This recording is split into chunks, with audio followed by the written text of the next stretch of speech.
Hey folks.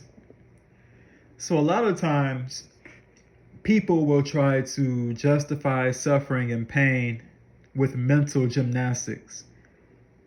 There is something about a lot of people that they just can't look at the obvious when confronted with the issue of suffering and pain. They have to view it in the lens of having a meaning, having a purpose. And a lot of them end up mentally tormenting themselves because of that.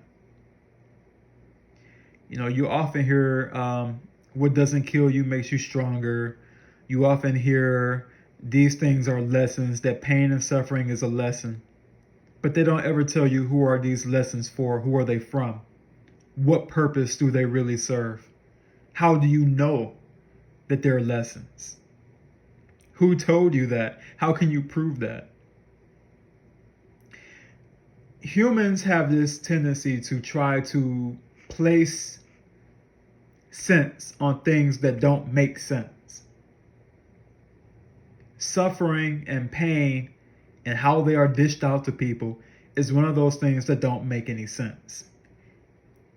You can have somebody who is like Jeffrey Epstein, living large and living luxurious, who is a complete pile of shit, but they don't suffer anything really. They just enjoy their lives and they get on with their lives and then they die. Of course, there's still going to be some suffering for them too, some sort of measure of suffering, but overwhelmingly they're doing pretty well. And then on the other hand, you can have somebody who's trying to live like a saint and are being constantly shat on by life, constantly getting the bad end of the stick, constantly suffering, constantly going through something. And it doesn't have a damn thing to do with what you deserve or some sort of lesson that's being taught to you. Because these are arbitrary things. The whole idea of a lesson being given to somebody who's suffering. Tell me this. What did a 7-year-old child do to be born with cancer? What was the lesson with that? What was the lesson of anybody going through a terminal disease? What was the lesson of somebody going through a horrible accident just because they were at the wrong place at the wrong time? What was the lesson in that? What was the lesson of people being born with mental disorders that leave them incapable of even thinking properly? What was the lesson? What was going to be taught to that person? We have to stop this shit. We have to stop trying to make sense out of something that doesn't make sense. And we really have to start to learn to look at the world as close to tangible reality as we possibly can get it, because we have to be honest about the situation. And that's the problem with humanity. They don't want to be honest. They don't want to be honest about the situation.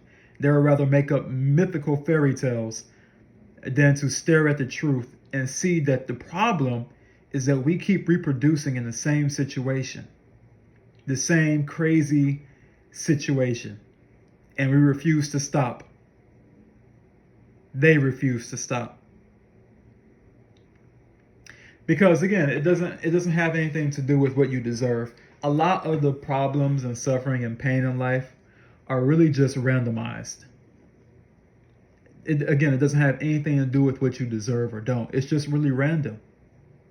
You could be doing everything right and still shit can happen to you and just fuck you up. You could be doing everything wrong and get the greatest benefits, and vice versa. You never know. It's a mixed basket.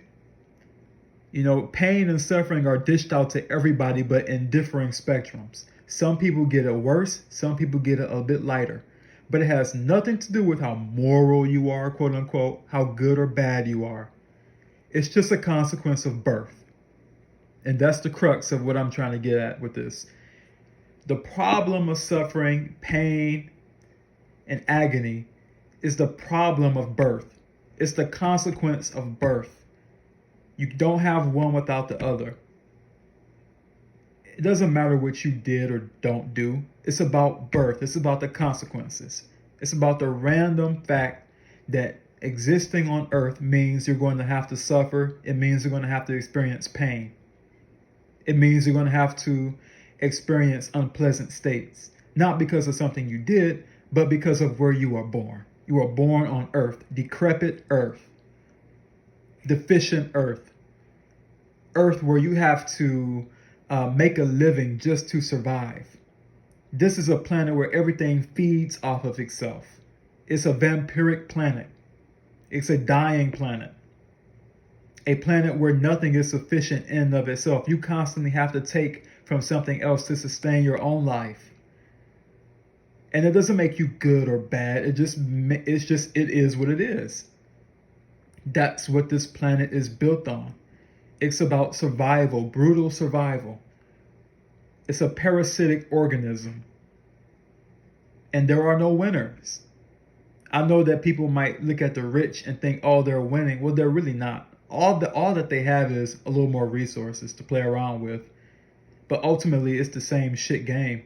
Chasing needs, chasing wants, and satisfying those needs and satisfying those wants until they get bored of it. And then when you do that, what happens? Because even the people who like to cope, try to find things to cope, you can only do that for so long. Eventually, you're going to have to find new ways to distract yourself. Because if you don't, you're going to have to face the pain of boredom. You're going to have to face that state of deprivation, not having something to distract yourself from the otherwise natural state of life, which is pain and suffering and boredom. Those are the natural states. What people are chasing after, money, riches, wealth, sex, all of these are distractions and coping, trying to take your eyes off of the natural state of existence. And that's why humanity has been able to persist so long, is because they've gotten really good at playing the game of cope, playing the game of distract yourself from seeing the reality of life. And this is why they demonize people who can call it out properly as being, oh, you're just depressed. Depression really is a valid response to the reality that we find ourselves in. That's really all it is. It's a very valid response to the situation that we find ourselves in. And it doesn't make you a bad person that deserves to be depressed. If anything, it makes you smart. You're somebody who can actually look at the shit and understand how bad it is, and you're not bullshitting yourself about it.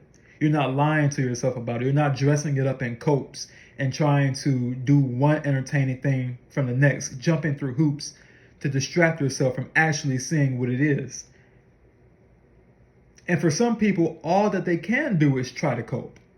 Because if you don't, they're going to have to admit the reality of life at some point. And not to say that admitting the reality of it makes you a winner, because as I said, there are no winners. It just means that you see clearly past the bullshit that society is trying to put over your eyes, that this is all happy fun time. It's not. It's just a consequence of humans doing the human thing. And they don't want to stop. It's a consequence of chasing needs, creating wants, creating needs, and trying to satisfy those wants and needs over and over and over again. Everybody on this planet is doing the exact same shit they've been doing for thousands of years. Everybody. From the most villainous, most evil person, quote unquote, to the most saintly person, quote unquote. They're all doing the same shit. Nothing is new on this planet. It's already been done before. And humans are just doing what's already been done to distract themselves, to eat up time on the otherwise boring, suffering planet.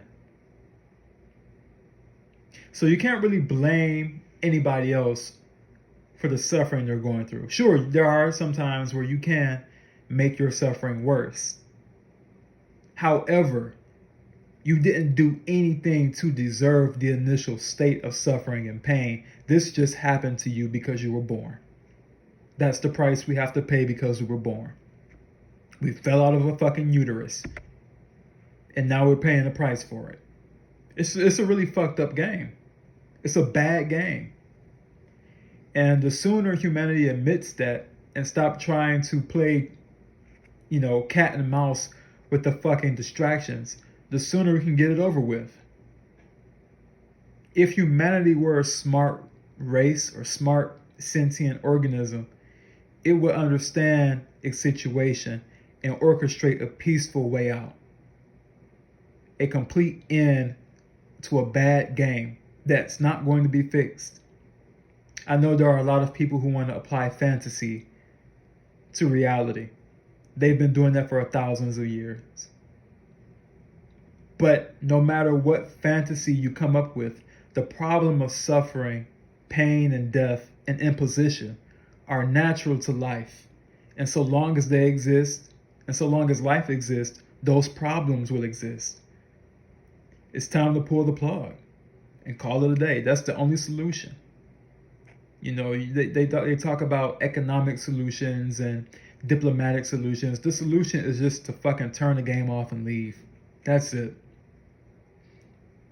But until then, the absolute best thing anybody can do is to turn off the spigot themselves. Stop reproducing the nightmare. Stop it. Let it die out.